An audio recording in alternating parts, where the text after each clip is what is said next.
Hello and welcome to the Boys Upstairs Show. This is the Week 13 NFL show. Woo!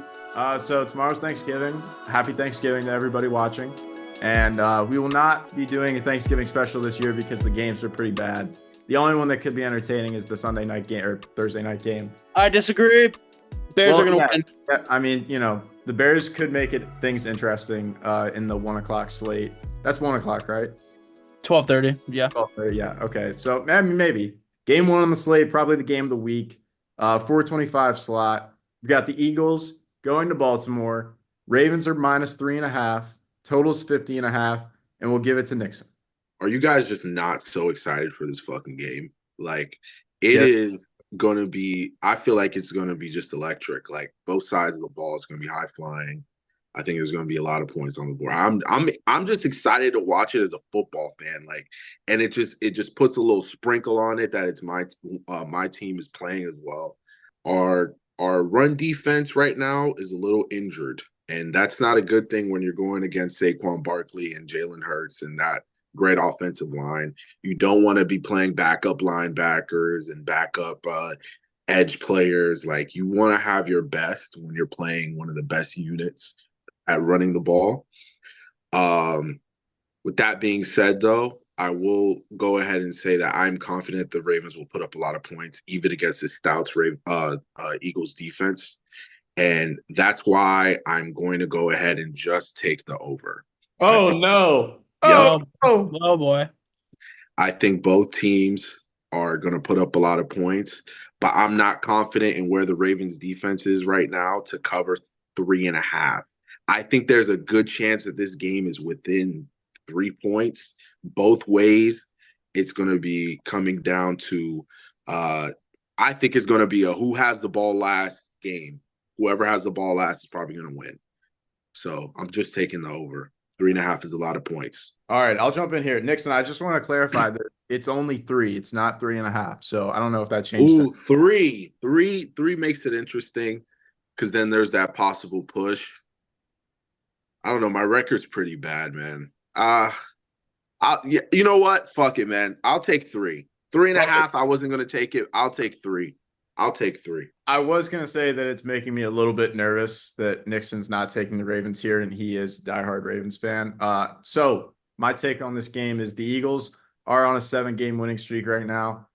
The schedule that they've played in those 7 games, there's only one team with a winning record, and that's the Commanders, and that's the only team that has a winning record, and they just lost to the Cowboys. So that makes me a little bit like the Eagles are due for a loss type of vibe. And both teams are top 10 offenses in the league. So like Nickson said, I think this game's going to go over. I struggled going back and forth on which side to take because I don't love the -3. I could see this being a 1-point game at the end of it. But my gut says, even though I don't want the Ravens to continue to win ball games, my gut says that the Ravens are going to find a way to win this game. I think the Eagles are due for a loss. So I'm going to take the Ravens -3. Don't love it, but that's what my gut says. And I'm also going to take the over because both these teams are high-scoring offenses. Like Nickson said, the Ravens defense is a little shaky. And the Eagles defense has been playing well this year, but I don't necessarily believe in their secondary. So I'm going to take the over in the Ravens. Start by saying, first of all, shout out my dog Caleb here. You play well enough. You've earned me putting on the jersey. Cole Kmet, come on the show. Come on. It's getting a little ridiculous, man, but we're not talking about you guys. We're talking about Eagles, Ravens here. This is probably the biggest appointment viewing game since Chiefs Bills, especially for a Sunday game, and this could be very exciting to watch. Ladies, no DMs, no nothing. Do not hit me up during this game. I'll be glued to the couch watching it on the Thanksgiving hangover. Sunday should be a good day of football, but nevertheless, I'm struggling to take a total here because I think it just seems too easy with the way these teams have been able to score at will. 50.5, yeah, it's high, and everyone's thinking, oh, they're going to hit it easily. You're thinking like a 30-27 kind of game. I think that's what Vegas is hinting at with these lines that they're putting out, and I could easily see that happening, but I don't really want to touch a total, and I gave Nickson some info before, and he kind of used it, but he's the Ravens guy, so I won't hold it against him, that there is a couple key injuries on the report for the Ravens, one being my guy, Roquan Smith, who was limited in practice on Wednesday, and you saw firsthand Monday night that run defense took a hit when he wasn't in there. that middle linebacker like him controlling that and holding down the run. You saw the first half. Justin Herbert wasn't really on his game. You could tell he's missing throws. Quentin Johnson was dropping. He would have dropped a beach ball if you lobbed it up to him. But Justin Herbert still wasn't on his game, and they were doing really well running the ball in the first half, and they kind of deviated away from that And once then they Dobbins got hurt. Yeah, and Dobbins also got hurt, so I can see where things went wrong for the Chargers there. So I won't really hold it against them.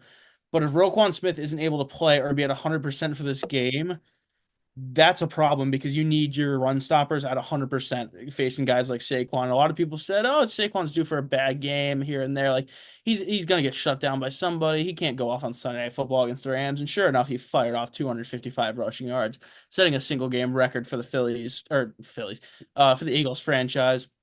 So I think the run game is going to be huge here, especially with Jalen Hurts, no one being known to scramble kind of at will. He's a really athletic guy. And they also have another key injury in Kyle Van Noy as their edge rusher. And that is two big strong suits of the Ravens defense under Zach Orr right now. Is one, their run defense, especially up the middle, and two, their pass rush and getting big time sacks out of guys like Kyle Van Noy. And with the mobile quarterback and a superstar running back like Saquon Barkley, you're going to have to really work hard and play 100% and play perfect football on defense to contain that run game. And while the Ravens did look really good against the defense of the Chargers, who have been known all year to play scrappy games and hold other offenses to not 0 points, but like limited points and kind of win games that way, the Ravens were on cruise control in the second half of last game. Lamar was throwing the ball easily, he was getting guys open, finding tight windows, letting his receivers make plays, which there was a lot of doubt going into the season about guys like Rashad Bateman and after a couple weeks, Mark Andrews, and you just saw them making play after play after play. And I'll match that with Zay Flowers and the running game with Derrick Henry. It's a really hard defense to stop. That being said, all in all, like I said, I'm not touching the total. With the spread being so close, I could see this game coming down to the field goal or just a late field goal. So I'm going to go with Eagles +3 here. Also, I saw that the Eagles' two losses came when their two top guys, A.J. Brown and Devontae, were out with injuries. So when they've been healthy, they've been undefeated. So besides those two guys, they got Dallas Goedert, who isn't much of a weapon. So A.J. Brown and Devontae are healthy. They're undefeated. They're both healthy. I got the Eagles. The secondary for the Ravens, like Nick said, mentioned, has been looking better. But when you have to deal with AJ, if Devonta Smith comes back, Saquon is also a receiving threat. Even if they are improving, they're probably still going to have a little bit of trouble against those guys. And, vice versa, the Ravens, they put up points no matter who it's on. I don't like the Eagles' rush defense. And, we've been talking a lot about injuries. Brandon Graham's season just recently ended. So with that, I think Derrick Henry's probably going to have a big game as well. And the Ravens have been putting up points all year. So I think that it's going to be a high-scoring game. This is the game of the year, possibly, but definitely game of the week. So definitely got to be some points scored. I also would like to take a Dallas Goedert anytime touchdown if it is plus. He's going to have a big game this week. I think he's going to score a touchdown. And I am going to take the Ravens -3. I think they're on a different tier than the Eagles. The Eagles are playing good, but I don't think they're playing Ravens level of good. The Ravens have been through it every year, and I think that they're on another world this year. They're killing everybody. So I think they're going to win by 3, especially I think it's in Baltimore. Yes, it is. Yeah, so I think that they're going to kill him, honestly. We've seen the Eagles have a lot of troubles in big games. I remember last year when they played the 49ers, it was that big rematch, and the 49ers ran the score up on them. So I think they might get run up on this game. I know it's not a popular opinion. They have a good record, but we've seen them fold in a lot of big games. So I think that they might get the score run up on them. I think the over, and I definitely think that the Ravens win by at least 3. This very well could be the Super Bowl, and I'm probably an idiot saying that because somebody's going to get knocked out early in the divisional round or whatnot. But these are both very good football teams. I like what the Eagles have done, just kind of monopolizing the division and taking over their NFC East former rival Saquon Barkley, and he's emerging to be like the second coming of Emmitt Smith. But on the other side of the ball, you also got Derrick Henry, who, to say that he's been, a poor performer as of late, that's just because he's not running for 202 tutties anymore. Like last week, I think he had like 120 yards. Didn't get a tug. I also don't like that we're saying tug instead of tutty now. Not a fan of that. I've never heard that before. You just They said say it all the time. It's all over Twitter. They say Tugs all the time now. I promise you that. And besides the point, I'm not going to pick a side here. This will be a great game to watch, and I'm going to take the under. 50.5 is a lot of points, and both of these offenses definitely have firepower, but I think the Ravens defense is going to step up here. 3 is probably the right spread, so I could see the Ravens winning here like 20-17, but I'm not going to take it. Just give me the under. game 2 on the slate. 49ers are traveling to Buffalo. Bills are -6.5. Totals 44.5. Niners coming off a big loss. They've got their guys back this week, most of them, and we'll give it to Samuel. What happened at Lambeau Field last week was nothing short of embarrassing for Kyle Shanahan and the boys from Santa Clara. Pretty ridiculous starting Brandon Allen. They had nothing going all game. It looked like everyone was kind of disengaged besides George Kittle. He looked like the only one who wanted to be there. Getting Brock Purdy back, hopefully probably like 90% chance this week. I won't hold this one against you, Tommy, on the picks record. I'm going to go with the Niners here, plus 6.5. And also a little nugget that our buddy Anthony sent to us is that the Bills have a chance to win the division this week. And I don't know how the other guys feel here, but it's not December yet. It's too early for people to be winning divisions. I don't think that should happen this week. I think it's going to be close. I don't think it's a touchdown game necessarily, especially I think the Niners are going to come in here hungry, ready to do what they've been doing for the past couple of years, and that's run the ball well, get little good play action passes, and kind of wear you down against the Bills team that is just red hot right now. Nothing against them. I'm also going to go with the under here. Credit to my brother Matthew, who is also going to get some more credit later on in the show. Told me under here. 44.5, even though it seems low for two teams that like to score a decent amount sometimes. Where we might be looking at winter storm conditions in Orchard Park on Sunday. So keep an eye out for that. And I think it's Sunday Night Football, if I'm not wrong. So if we get to see another snow game in primetime television, that would be just amazing for me. But not much else to say on this game. I don't think the 49ers come and lay an egg like they did. I think Shanny's too good of a coach. I think once they get their quarterback back and if Nick Bosa is playing, I think they'll be going back to looking like the Niners that we're used to seeing. With the Niners getting healthy here, or healthier, rather, McCaffrey got another weekend of reps. Brock Purdy's going to come back probably this week. We got guys like Trent Williams coming back. They have a lot of important people coming back. Winter conditions. So I know they're gonna really rely on that O-line and McCaffrey. And if we're gonna go running back in a snow game, which is what it looks like, they said blizzard conditions. So I'm not expecting to see a lot of Josh Allen and Purdy, really. You might see Josh Allen running the rock. We might see Josh Allen. And Brock Purdy, sneaky athletic, man. That kid can run. But in the passing game, and if I had to pick which running back and which offensive line unit I could lean on and trust more in those conditions, I'm taking the Niners. I'm taking Shanahan's offense, and that's what I think is going to happen. I think the Niners pull a big one in Buffalo. And keep their playoff hopes alive. And I think there's not going to be a lot of points at all. So under. Me and Cam sat on the show here last week and took the Packers against the Niners. And y'all thought we were crazy, given Purdy was out. So that's he was not out at that point yet. He was not out at that point. Me and Cam might have had a hunch.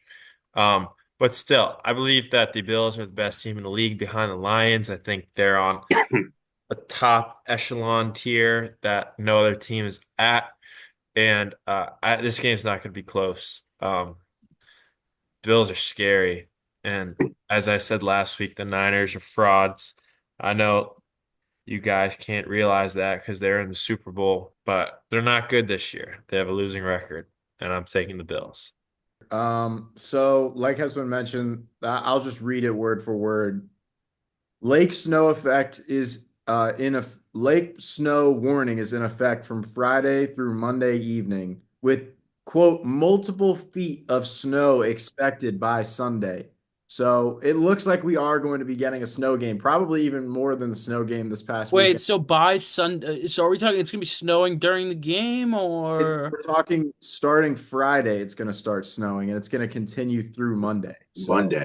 So Okay. Love it's it. gonna be snowing. Lake snow's no joke either. As a Chicago guy, it is. Well, Lake and snow is something else. Buffalo, we saw it last year against the Steelers. Buffalo definitely has like a good system in place for Oh clearing yeah. snow, but if it's still snowing during the game, then there will be snow regardless. So like everybody said before, that will definitely affect scoring in this game. Bills are one of the best offenses in the NFL. 49ers, everybody's aware of the fact that they've been underperforming this year. A lot of that is due to injury.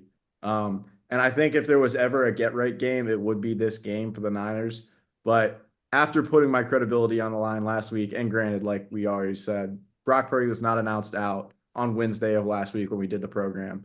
And he did not end up playing. And I don't know why Brandon Allen started over Josh Jobs, but regardless, I'm not going to take a side here. I'm only going to take the under 44.5. We saw it, I think, 2 years ago.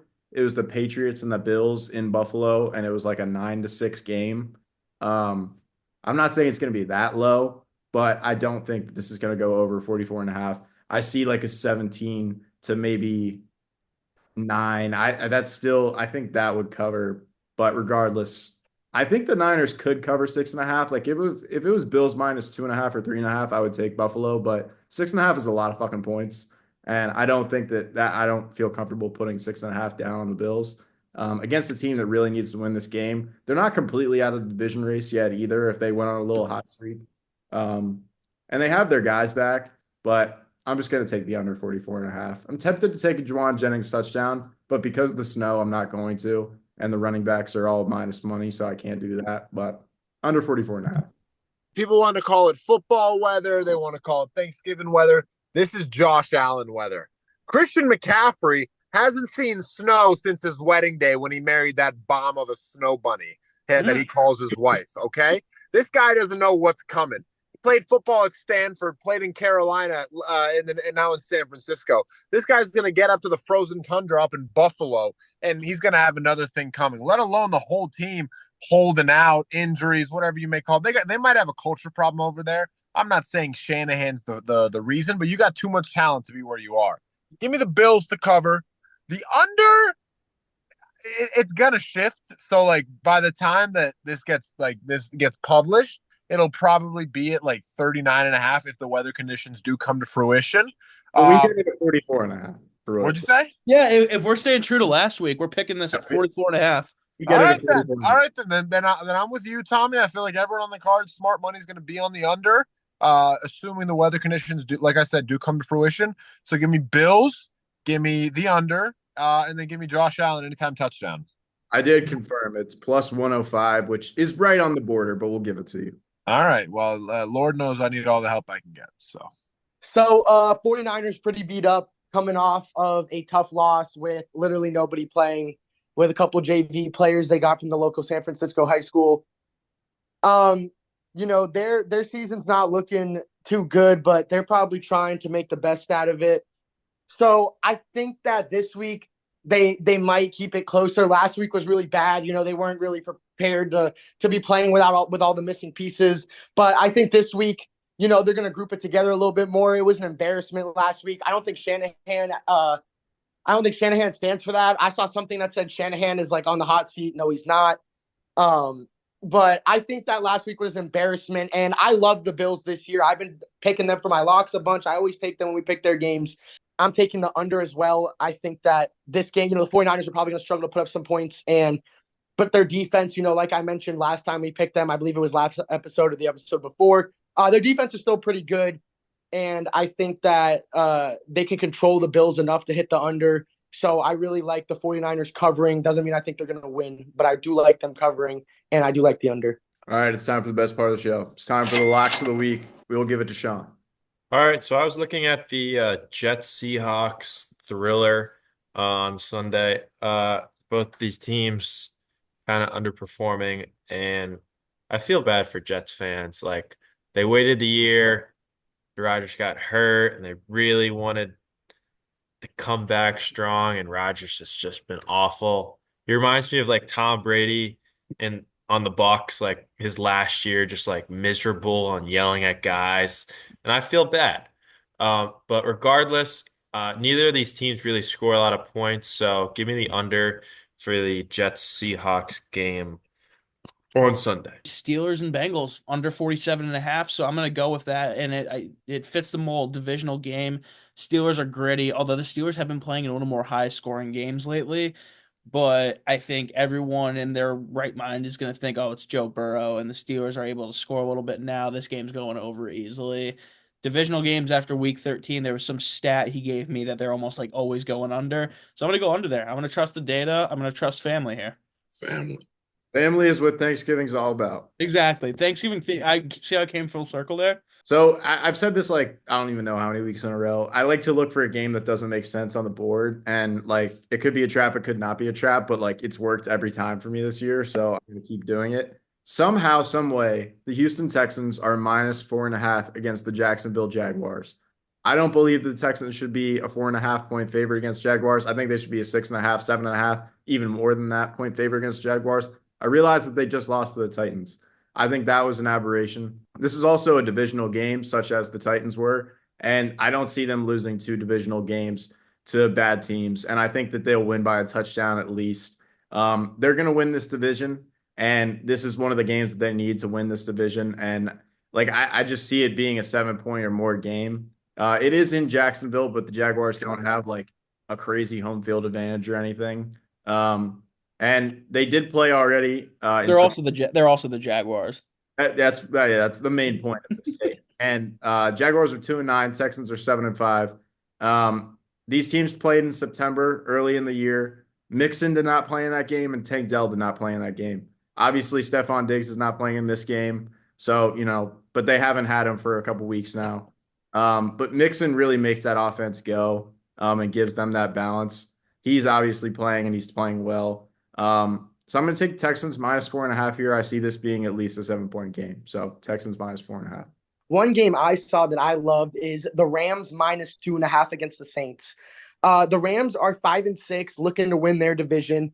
And the only person ahead of them is the Cardinals, who are 6-5. The 49ers are kind of done, and the Seahawks, they're not that great either. So they're probably looking like, hey, we're 5-6, but we still have a chance to not only win this game, but win our division and, still make the playoffs and have a good chance. So they're probably really amped up that like the Cardinals are playing the Vikings this week. That's a possible loss for them. We need to win this game. It's kind of just like cutting a coconut tree in the winter.